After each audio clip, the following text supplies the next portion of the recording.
Hallo und herzlich willkommen auf Epic, heute bei uns von Tasmanian Tiger, der Mascal Pack.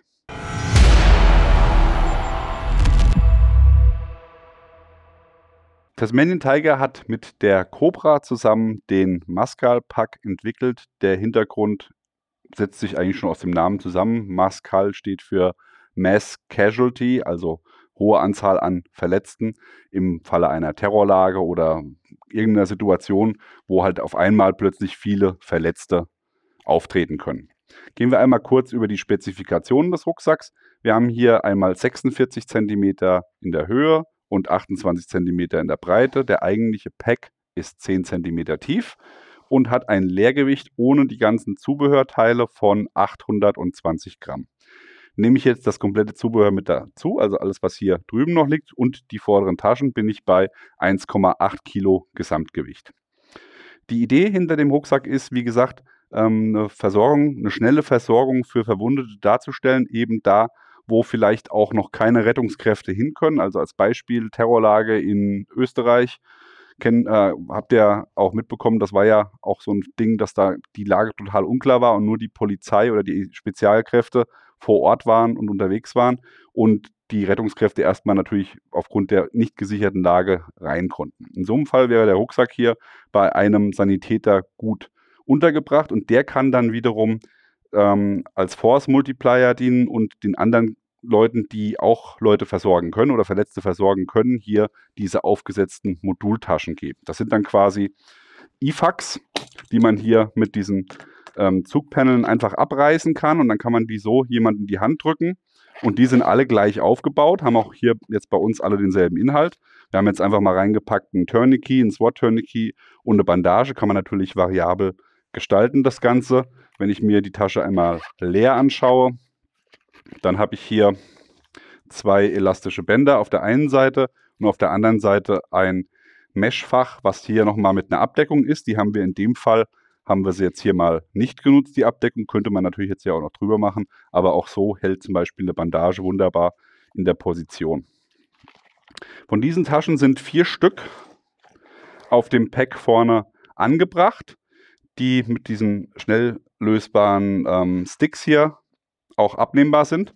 Und es sind nochmal 2 zusätzlich im Pack mit dabei. Das heißt, ich könnte entweder sagen, ich mache hier nochmal 2 an die Seite, dass ich insgesamt 6 habe draußen, oder ich lege sie innen rein, oder ich mache nochmal 2 mit einer speziellen Füllung, die nochmal im Rucksack dann untergebracht werden, oder ich benutze sie einfach als Ersatz, wenn hier der Rucksack mal in Einsatz gekommen ist und wir einfach nochmal welche brauchen, dann hat man da nochmal die Möglichkeit nachzurüsten. Ja.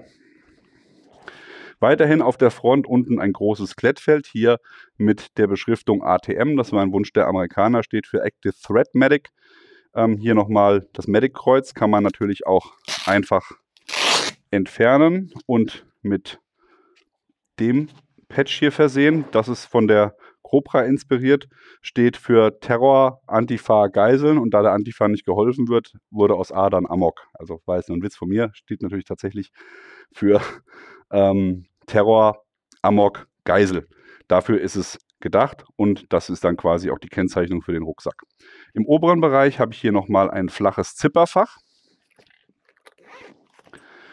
das zum einen hier den Tragegriff beinhaltet. Dasselbe habe ich auch nochmal auf der Rückseite.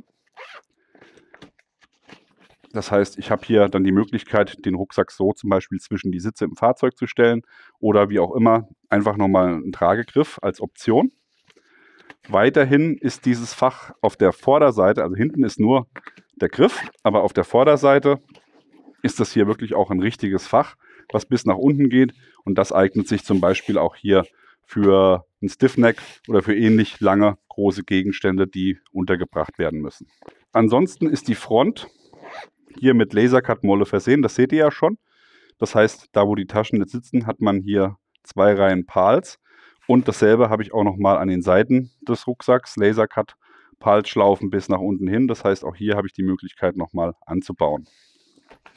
Auf der Unterseite habe ich 2 Streifen Laminat mit großen Durchlässen, 25 mm, um hier eben auch nochmal zum Beispiel ein Bergetuch oder Tragetuch, Rettungstuch unterbringen zu können oder was auch immer, was hier noch unten angebaut werden soll. Also auch da ist die Option gegeben.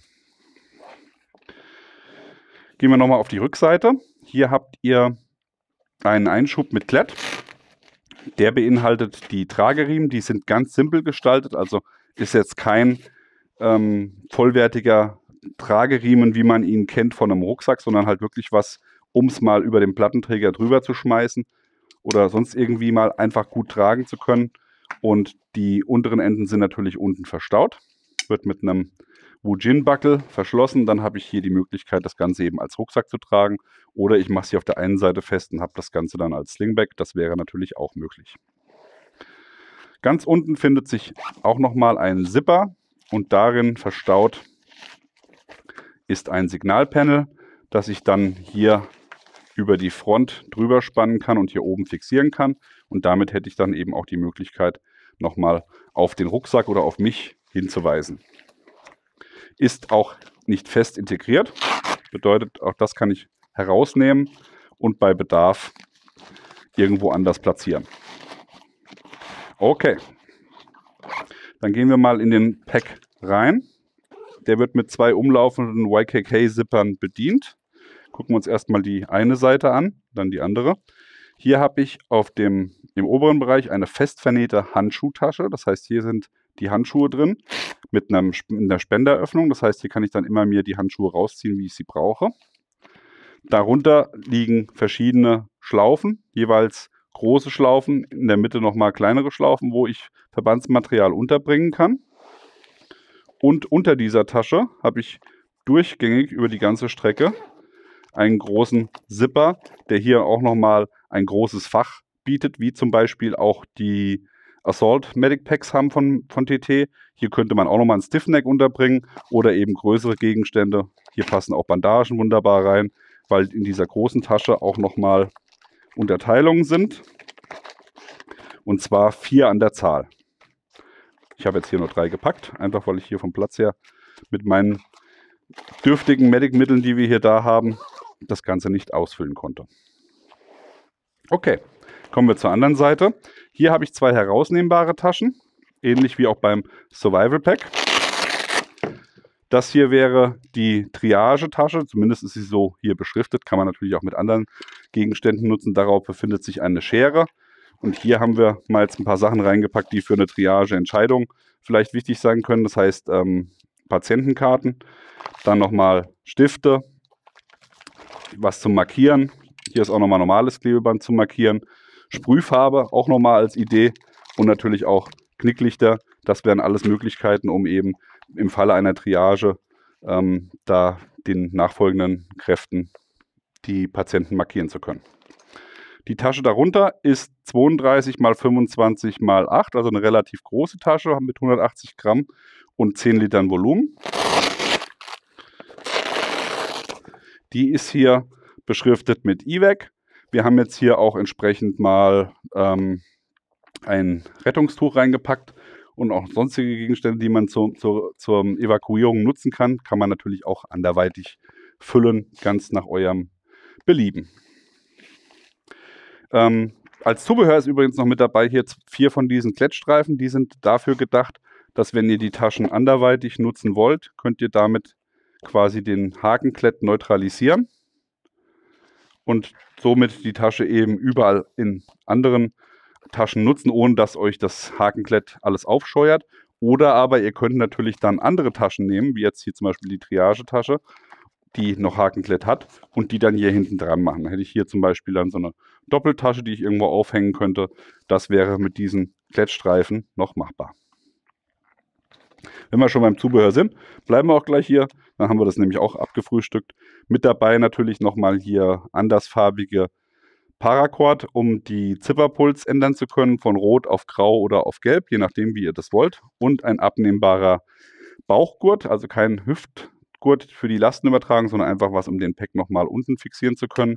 Dafür sind hier natürlich auch die Schlaufen vorgesehen am Rucksack außen.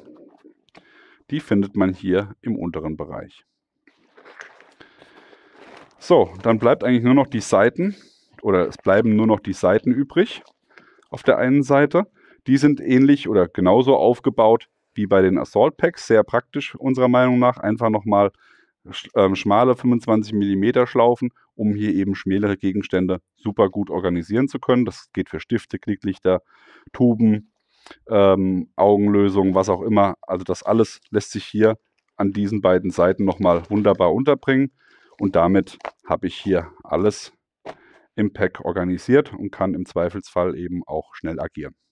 Kommen wir zum Fazit vom Maskal Pack von TT. Das ist tatsächlich einer der wenigen Produkte, die ich niemandem wünsche zu nutzen. Also kann ich eigentlich nichts zu sagen, aber natürlich ist es gut, wenn man, wenn was passiert, sowas in der Richtung hat, um eben einfach nochmal weitläufiger oder weitreichender Leute mit medizinischem Material versorgen zu können. Und wie die Lage auch in Israel zeigt aktuell, ist sowas, denke ich, gar nicht verkehrt, wenn man irgendwo mal das auch mit in der Planung mit unterbringt. Wie auch immer, den Maskal Pack von Tasmanian Tiger bekommt ihr überall dort, wo man Produkte von Tasmanian Tiger kaufen kann. Wir blenden euch den Link zum Hersteller hier unten ein. Fragen, Anregungen, Kritik zu diesem Rucksack, vielleicht habt ihr ihn selber schon mal befingert, schreibt uns gerne in die Kommentare, auch generell mal zu unseren Videos, könnt ihr gerne mal Kommentare da lassen, da freuen wir uns immer drüber. Immer konstruktiv natürlich bleiben, das ist eine ordentliche Kultur und ansonsten, wie immer an dieser Stelle, liken, Abo, Glocke klicken. Wir sind raus, bis dann, macht's gut, bye bye.